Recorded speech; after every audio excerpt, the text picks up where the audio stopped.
It's funny, like all the people you meet over the years surfing and in the big wave realm. Like I love surfing with Ross and Tom Carroll, Sunset. Those two are like the dynamic duo, you know? I can't even, like all the waves I've seen them, you know, take off on together and like cross over and ride together. Like it's just so cool. Finally, I got one. I got one with Ross, actually. I don't know if you would remember, but it was one of my favorite waves, probably. I like took off in the hook. I was on this real old, ridiculous looking board I have, but he must have been, I don't know, more on the West Bowl. And I just took off no paddle. I don't think he thought I was going. And so I make it somehow down the face, and he's, you know, going for his bottom turn, I think. And so, I don't know, we ended up like crisscrossing back and forth the whole wave. And I think when I came around, he was like, what the hell? Where did you come from? You know? And I was like, yeah, that's right. I'm here.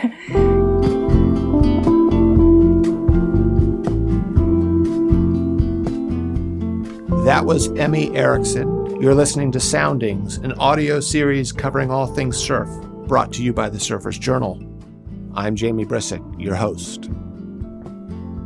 The Surfer's Journal is a reader-supported publication. Visit surfersjournal.com to subscribe. Emi Erickson rides big waves. She's 31 years old. She lives on the North Shore of Oahu. She won the 2019 Nelscott Reef Pro, a big wave event in Oregon. Most of the time, she rides single fins, which makes her an outlier in the big wave tribe. Her father is Roger Erickson, who is one of the world's best big wave surfers of the 1980s. Emi, welcome to the show. Thanks, Jamie. So I have a really great memory of probably in the late 80s. It was probably just before you were born. But Derek Hind, who's a good friend of mine for many, many years now, he brought me to your dad's place for dinner.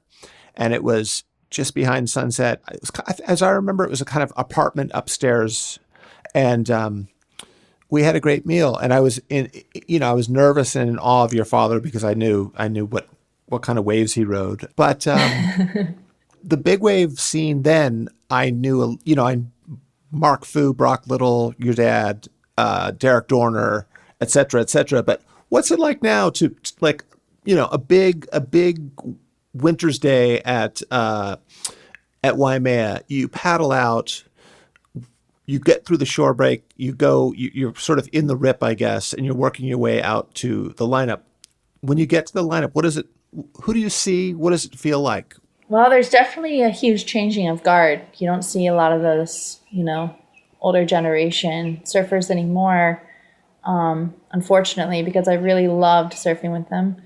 I did actually see Derek Dorner out there recently, maybe last winter or before, but yeah, it's interesting. There's so many people that have had an interest in big wave surfing now, and I think it's a lot more accessible for people, obviously, with more technology coming out, to facilitate that.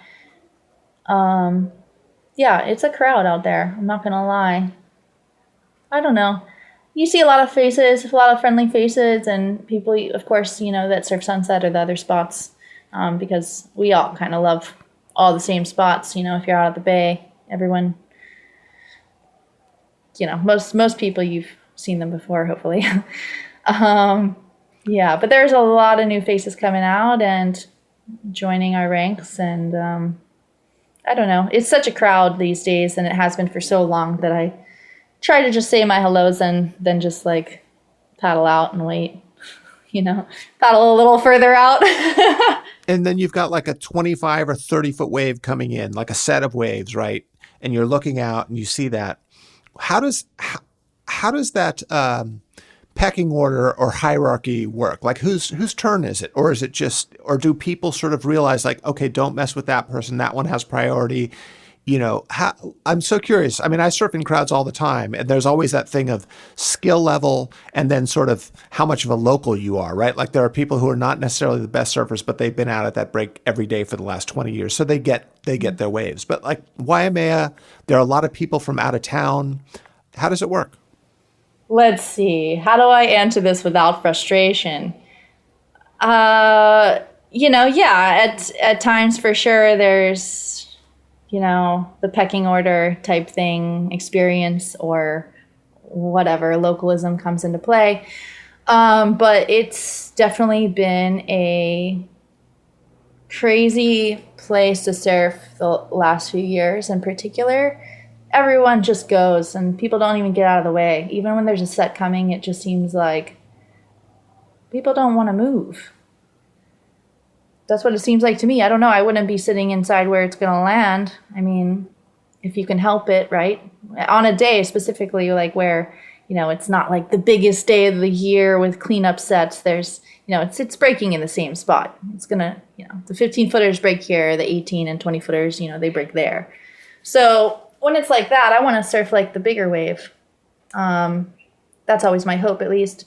So I wouldn't be sitting in there. It's crowded. And I think, there's levels of experience. Maybe some people don't care if they're getting caught by the bigger waves and they've got the life jacket and maybe haven't had injuries. So it's all different perspectives. And there are definitely teaching moments. Try to get people out of the way, explain that that's not safe or something. But one of my favorite tactics is I just see what I want. And if I can see a way to thread the needle through the crowd, I'll do it. And I'll just start paddling and just move, scream at them. That's usually pretty effective, but it's not like necessarily how I want to surf. I'd like it just to be like peaceful. And I would imagine those lineups are like 95% men. Do you get encouraged? Do you? Yeah, there's a lot of dudes. There's a lot of guys. And, now there are starting to be more women, obviously. But yeah, it is still basically mostly all guys. I have a lot of friends, a lot of allies, guys that I've been surfing with for a long time in the water, and we've seen each other through a lot of things and a lot of sessions and waves and stuff. So there's a lot of mutual respect there, and I prefer to see it like that. Of course, there's always competition because, they're all them and I'm just me. So I'm just trying to do my thing and get where I'm going, Mm-hmm. So, yeah, sometimes you just have to take what you want because nobody's going to give it to you. Yep. Does being a female big surfer feel like you're fighting against something, or do you feel like you're encouraged? Does it feel like people wanting that to happen, or is it sort of territorial and sexist and all the rest of it? I mean, I've had both experiences, of course, I'm not going to lie about that. When you are going against the grain of society, you're going to run into opposition, in anything you do. And surfing big waves, like there's no exception with that, But yeah, I do have a lot of allies in the surf and in the ocean, and that's always been great. I find that people who try to stand in my way or anyone, any bit of the opposition is great because it's really kind of fans the fire for me, Like, I don't care. I'm like, if you tell me what to do, I'm not going to do what you want me to do, most likely. So it really ends up working in your favor. It's just like a matter of perspective and not letting things overwhelm you, mm-hmm. I think, and yeah, I guess I have tapped into like, I don't know, in some sense, like a very primal side to be able to compete with men in that arena because, like I said, they're not going to give it to you. Like, you've got to take it 9 times out of 10. Like, that's how it mm-hmm. is. So, yeah, I don't know. It's interesting. It's been almost like a social experiment or something, too, because, like, when I first was, getting into bigger waves getting into surfing at all, I guess,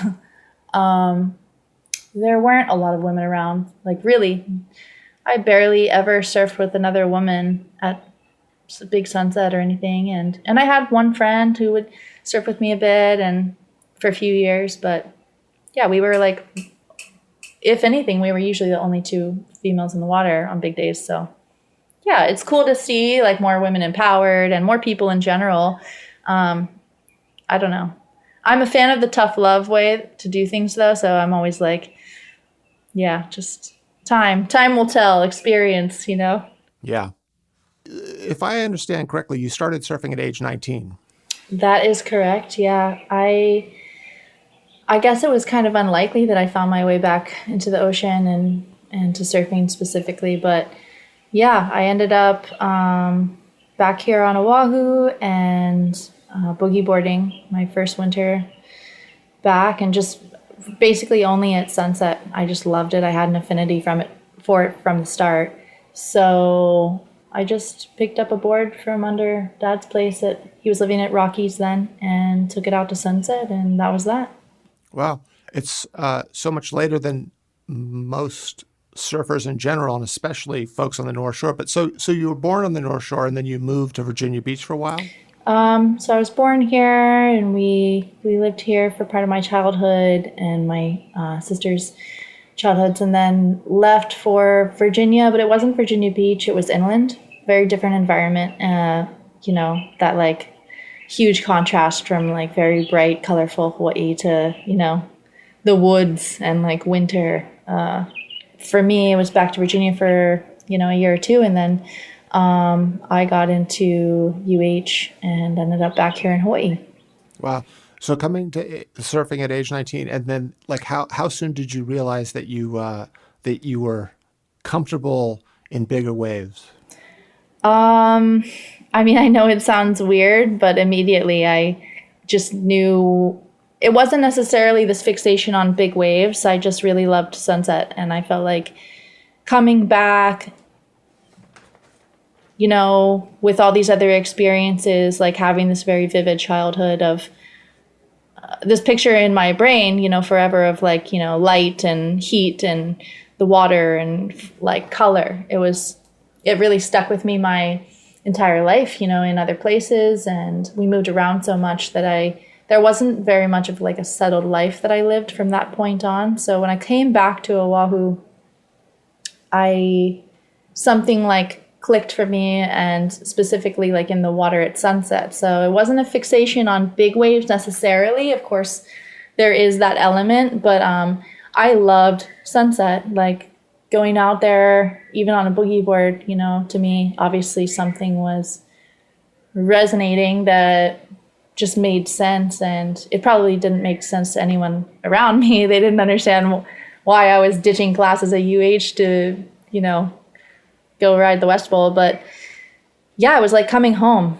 So from there, just like, I don't know, it's something that I can explain, but like part of it is definitely inexplicable.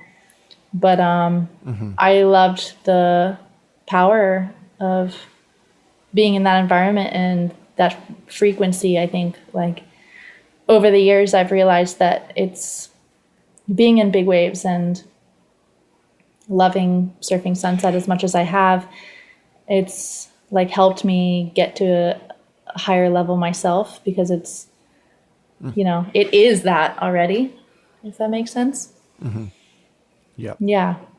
What about, you had a pretty serious injury in the Peahi event, yeah? I did, yeah. That has definitely changed, a lot of things for me, I'm sure. I have had knee injuries for many years, like even since I first started surfing. I've basically had a knee injury every year, just like an MCL tweak or, basically all of them would be the MCL of my right knee, which is attached to the board. But that was the first competition in big waves really for women, like on a grand stage. So it was a moment of just like, what is even going on, kind of an experiment kind of thing in my eyes. And and Peahi too is a very serious wave. I had been there for maybe one trip before that event, a year or two previous. So I already knew the wave was pretty nuts and very difficult, looking at it. And yeah, the event, I just wanted to get some waves. I just wanted to do what I do, and I'm not like a competitor. I've never competed surfing, and obviously came to it late in life. So odds were I was never going to be a surfer anyways. But, there I was, and I'm in the first big wave women's event, and I'm like, yeah, let's catch waves, you know? It was super windy, and I don't know, I usually ride the single fins, but I had a quad because everyone that I had talked to was really saying that that was the thing there, and, you know, took off on a wave, and I had a ramp and everything, but the wind was just pushing me back. Like I could feel I was getting entry, but as I was getting entry, I was getting that pushback from the wind, and the velocity of the wave was like really high too. So trying to match that, I wasn't really there. So when I went for the drop, I was already airdropping, and the wind flipped me upside down and backwards. And yeah, I don't know at what point everything happened, but my ACL and MCLs ripped off the bone, and then my quad was torn, my calf was detached on one side. So that was a pretty interesting experience because underwater, I was kind of like, oh, well, you know, you're screwed. Like, my leg was like a spaghetti noodle underwater. It was so violent. Wow. And I was kind of thinking to myself, like, oh, I wonder, like, could I still stand up on the board? And I had this thought kind of in my head, like, while I'm still getting dragged underwater. And then eventually I was like, no, there's no way. Like, I could tell I was done. Mm-hmm. So I come up and I'm pretty dazed and confused, and my leg isn't really cooperating, like, with trying to get out of the way or get on these, like, skis they had for the competition, right? So that was pretty crazy because I had to have knee surgery to reattach the ligaments, and that was definitely a moment. Like, there was no just, like, continuing to just, like, you know, battle on like I would usually do. Just make do with whatever I had to do. I watched it today, and you don't really penetrate the water. You kind of like skitter. It's like skipping rocks kind of thing. You didn't. You sort of slide down the face, right? Yeah, I skipped down a few times. Have you watched it? I have seen it. I don't know. In those kinds of moments, I usually kind of disassociate with the experience. And so, how long did it take you to get your knee back? That happened. That was like November that time. So then, by the next winter, I was ready to surf, and then we had that, you know, nuclear bomb threat morning or whatever. And I woke up to the alarm going off, like telling me there was a ballistic missile headed towards Hawaii. And I was like, well, Google ballistic missile threat. Okay, this is interesting. I was like, yeah, I'm just going to go back to sleep. And if I wake up, you know, I know it's pumping. I knew it was like 20 feet that day. So I was like, well, if I wake up, I'm going to go surf. And yeah, so I did. And it was great. That was the biggest waves I think I probably had surfed at the bay till that point. And it was like my first real big swell back since after that knee injury at that point. So on the ballistic that was missile cool. Yeah, that was cool. And then now I have had another knee surgery this spring because I basically made do for a year and a half. I'm not sure if I injured it again or whatever. I obviously did, but my ACL was not there, and there's it's all kinds of a mess in there. It's like the price you pay, you know? Mm-hmm. You won the 2019 Nelscott Reef Pro in Oregon. Talk a little bit about that. And I know also the athletes were the judges instead of the judges being the judges, yeah? Yeah, we did like, I don't know, I guess a surfer's poll, what we saw that day kind of thing. And it was pretty cool. I don't have a lot of experience in cold water surf, and I find it really challenging. I find it extremely challenging. I feel like it's a whole different sport in some ways. So that was, you know, I was like, oh, Oregon, never been here. Like, let's do it. Who knows what I'm going to find? And it was cool. So being a big wave rider in general is already this sort of, you know, the WSL is what people are mostly paying attention to. Although the big wave surfers are well known, it doesn't happen as frequently. There's a lot of waiting, I guess. And being a female big wave surfer, what is it like to how do you earn your living? That's an interesting question because I have, you know, just done whatever I had to do to make ends meet through the years to surf Sunset, right? That's the dream. So I've worked at a natural food store in Haleiwa for, I don't know, basically a decade, I think. I've had a lot of jobs in Haleiwa. Restaurants. I worked in a restaurant for a really long time as well. And anything else along the way. So yeah, there's always a lot going on. I usually have like 2 or 3 jobs that I'm kind of juggling all at once. And then I try to schedule it around the best like swell dates that I see popping up. And yeah, that's how I did it for a long time. And I'm still kind of doing it that way, except now I'm kind of phasing out of the, restaurant store work and leaning more into massage therapy. Nice. The one thing that I've always found fascinating about big wave surfing, because I myself am not a big wave surfer, but I was a competitive surfer at one time, and I had friends who competed in the eddy, et cetera, et cetera. But the thing that was always interesting for me is how much waiting around there is. It's like this thing that I was always fascinated how sort of one session per year you can do enough to keep your sponsors happy, stay in the limelight to some degree, let everyone know that you're charging. But it's not a thing like the WSL. Everyone's doing that sort of every week almost. Whereas with big wave surfing, it's not only like seasonal, but it's oftentimes just a session. Yeah, there could be these very like singular moments that can go any which way. But I don't know. I don't do a lot of waiting around. I do a lot of like working to live. And then I just, if it's going, I go. And it's not a lot of days a year. Your dad was a big wave surfer and a lifeguard. I remember seeing him surf giant Waimea. Do you have any early memories of seeing your dad out in really big waves?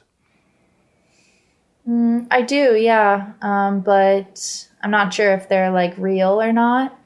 When it comes to that whole side of things, a lot of that lives in some kind of like, I don't know, it's not like an imaginary zone in my brain or something, but it's more of a story, that was told. Mm-hmm. It must be incredible for your father, though, to have a daughter who didn't surf as a young girl and then started at age 19 and then now at age 31 is riding the same sort of giant waves and similar boards and the same break, right? It's probably pretty surreal for him, actually. Sometimes he tells me I'm his revenge on all the other guys. Yeah, it's cool. And I guess it was highly unlikely, obviously. I moved to the East Coast and everything, from my life here in Hawaii as a kid was, basically cut off other than those stories. So I didn't know anything really about surfing except these, kind of like old time stories like Jose Angel and that kind of stuff, like people that were more connected with my mom because she was friends with Tawny and Johnny and them.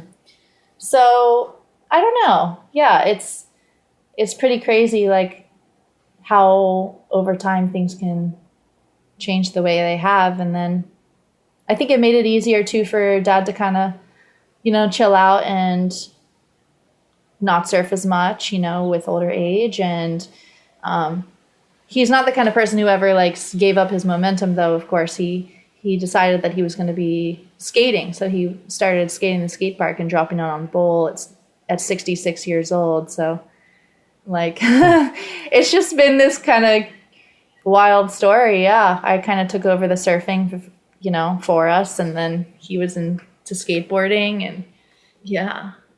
Oh, that sounds really cool. Does he watch you surf? Like, will he be on the beach at Waimea on a big day when you're out there? Yeah, he'll be on the beach. He's usually got like binoculars, or he'll go say hi to the lifeguards and, they'll lend him a pair or tell him what's been going on.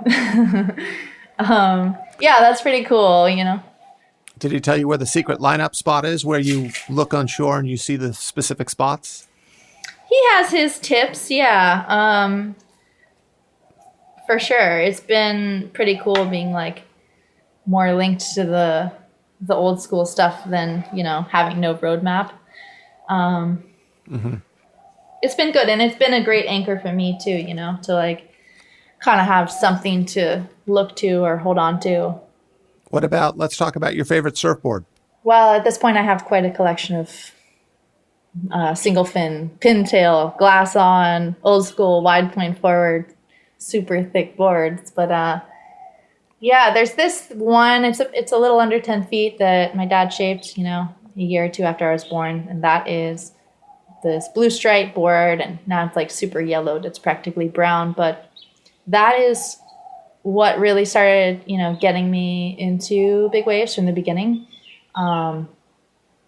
That was all I had for a while, actually. I would surf that every single day if I could, in any kind of waves, whatever. And I'm surprised the thing is still in one piece. So that is one of my favorites. And then my good friend and shaper, Lyle Carlson, we shaped this 10-6. I don't even know. It was at least a decade ago now, I think. And that is the black stripe board that a lot of my waves have been ridden on. Over the years, that is my original black stripe board, because of course my dad used to run the black stripes as well. Mm-hmm. And we did the stripes on that board just as kind of like a throwback to where it came from and stuff. And then that board has really accompanied me like through every step of the way. I've ridden it at the Bay and Sunset and Outer Reefs and Mavs and Oregon and Peahi, and it's crazy. So now I have a bunch of others, that we put the stripes on because it seemed to just be pretty fitting. There's something, when you look at a board, like for me at least, I can tell when something is like pretty magical. Mm-hmm. And thankfully I have a few of those. So. And the single fin is an interesting one. And I say that I can't really comment myself because I don't ride the big waves that you guys do, but I know most people are riding 3 fins or 4 fins, right? Yeah. Mm-hmm. What is it about the single fin that you like so much? I didn't come into like surfing really knowing much about, things or people or how things worked, in this like modern sense of surfing. So when I transitioned from bodyboarding to a surfboard, I didn't recognize any of these differences. The single fin was what I had on hand, and you make do with what you got. And so that's what I did, and I loved the feel of it, really. I like the way they ride. I like the long drawn out bottom turns. I like these things. Like, it feels good to do that. And anytime I got on boards with more fins, and I don't know, I have all different kinds of boards, and in Zicatella and Puerto, I like to ride quads, I think, mostly these days. But like, when all you want to do in life is basically just surf Sunset for the rest of your life, yeah, I've got what I need. I like where I'm at. Yeah. And I'm super lucky to have discovered it like straight off the bat, to be honest. I recognize that every day. And it's a 10-6? Yeah, a few of them are 10-6s. I have a 9-6, which is really nice. That most of my boards have glass on fins, but that one just has a fin box. So I put this old windsurf fin in it. It's got like, the slot in it that we found on a windsurf board at the dump like a million years ago.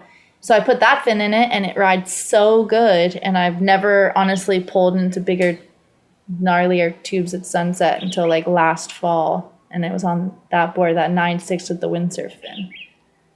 You never know what you're gonna get, Single fins, there's a lot there. Yeah. Do you wear a leash?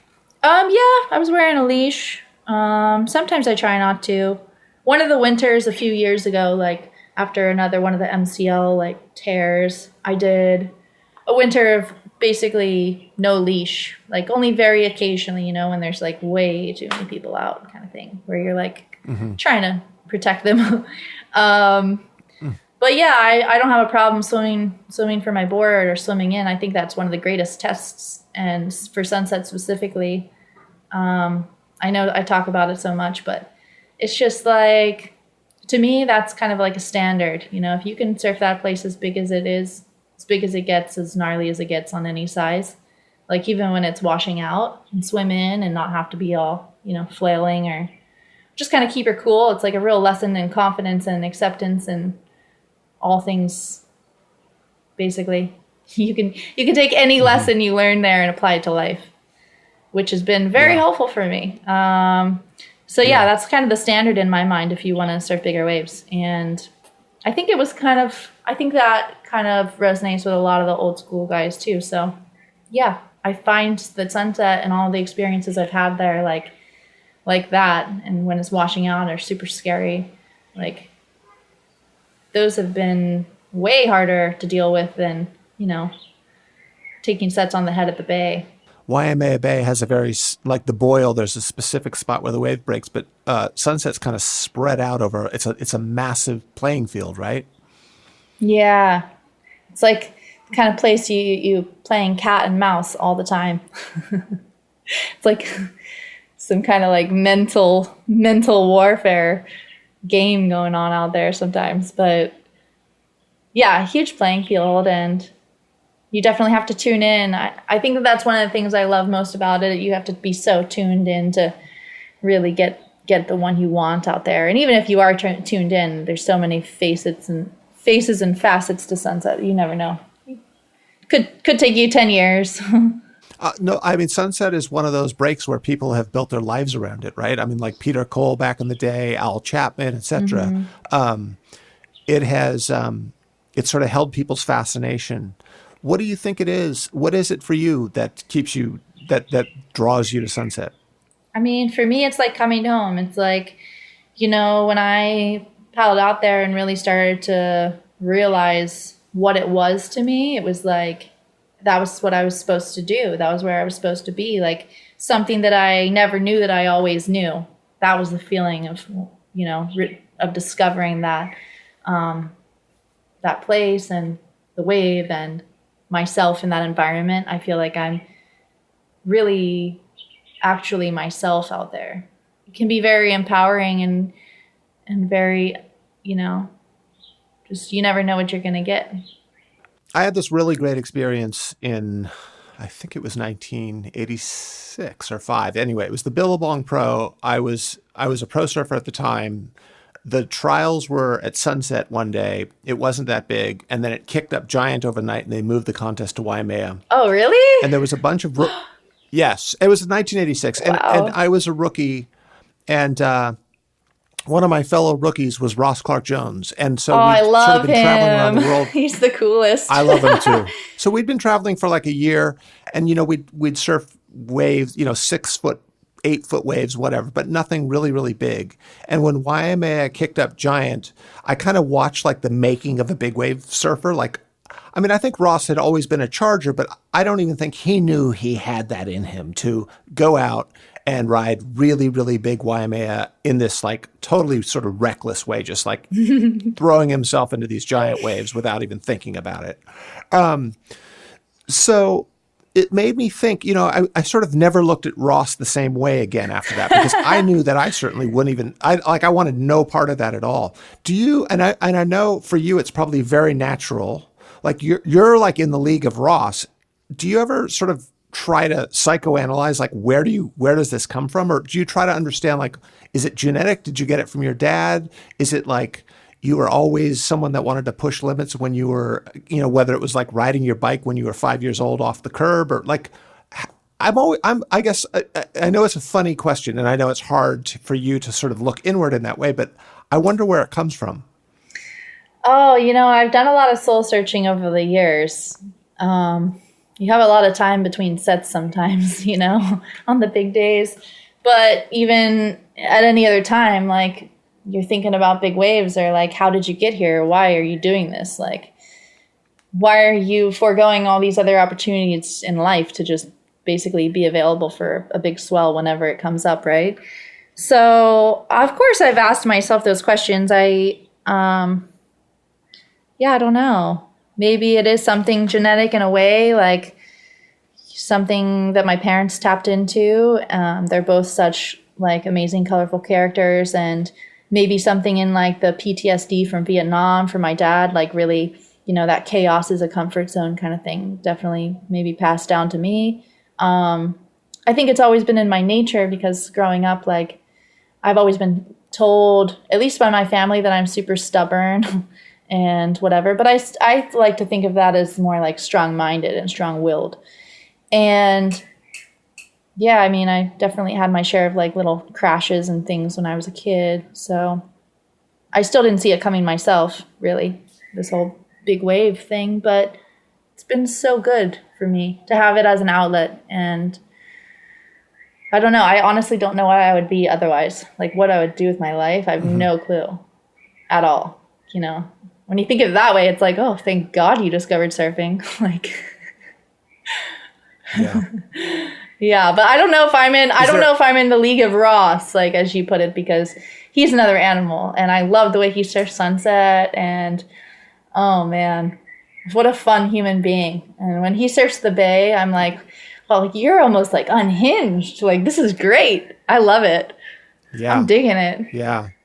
Well, you know what's so interesting is I wrote a profile actually for the Surfer's Journal about Ross many years ago. Oh, really? Yeah, and at the time he'd bought a Porsche, a very fast Porsche, and he kept it in Germany, and he would go drive the Autobahn as fast as he could. That is epic. And I've known Ross for many years, and we're really good friends. And the thing that I've watched with him is there are surfers who have a very calculated approach. Like, for instance, the generation of your father, Ken Bradshaw, who is also a friend. Oh, yeah. Ken was very much studying, there was a very strategic way in which he would go ride the big waves. And whereas Ross, it was just like push everything in life to the very edge, learn how to get comfortable with fear, and then apply and throw that into big waves.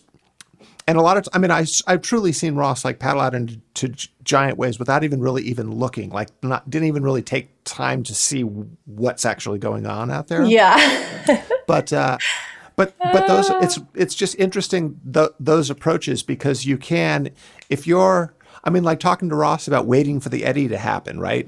I remember at one point, like for one event, he was in Las Vegas when the thing was on, and he was at a casino, and I thought, well, this is perfect. Like he's riding the edge of whatever like hand of cards, blackjack he's playing, which is almost like his way of rehearsing or preparing for the thrill of being out in giant waves.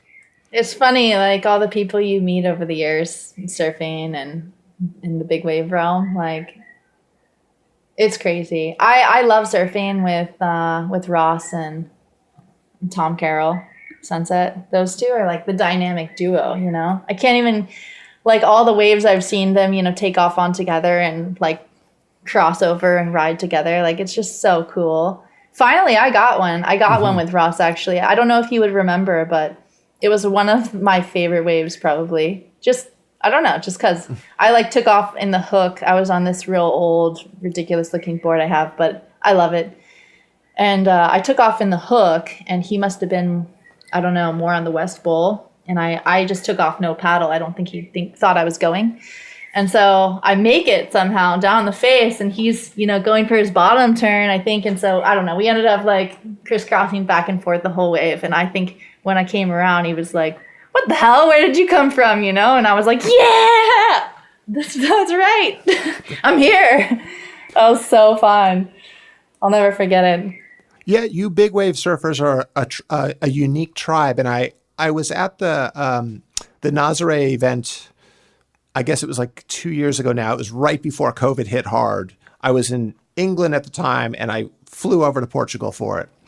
And I remember going to like the award ceremony afterwards, and I was with some friends, and one of them said something like, the award ceremony, instead of being this like ritzy, expensive thing, it was almost like a club contest where everyone was sort of making fun of each other as they'd go up to get their trophies. And I realized what a tight group you are, and also how there's not as much money in it, right? So it's like there's a purity and there's a sense of love for what you're doing that I don't want to say it's bigger than like the World Tour WSL guys, but it's a different thing.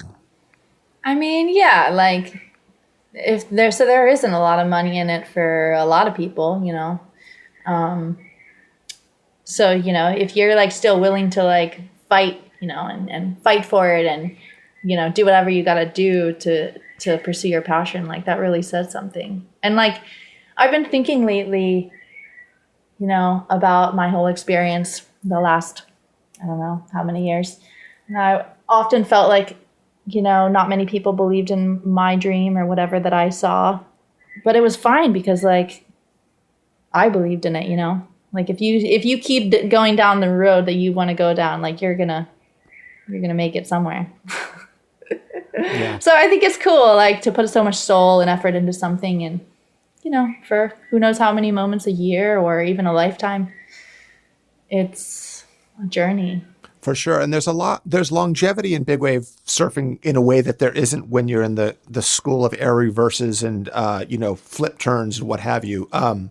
Ross and Tom Carroll being great examples. It's more of a water knowledge thing. It seems like you can keep getting better well into your 40s. It does seem like a lot of people peak really into the 40s or so.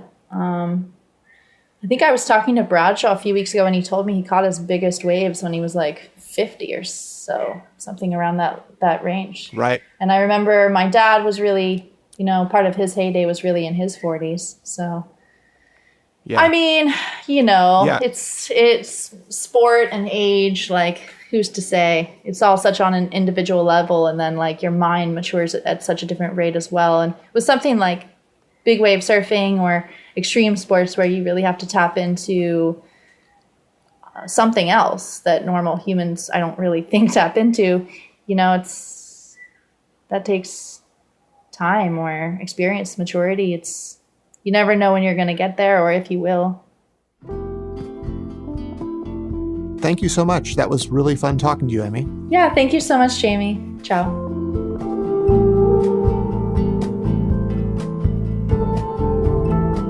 Soundings is produced by me, Jamie Brisick, and Jonathan Shiflett.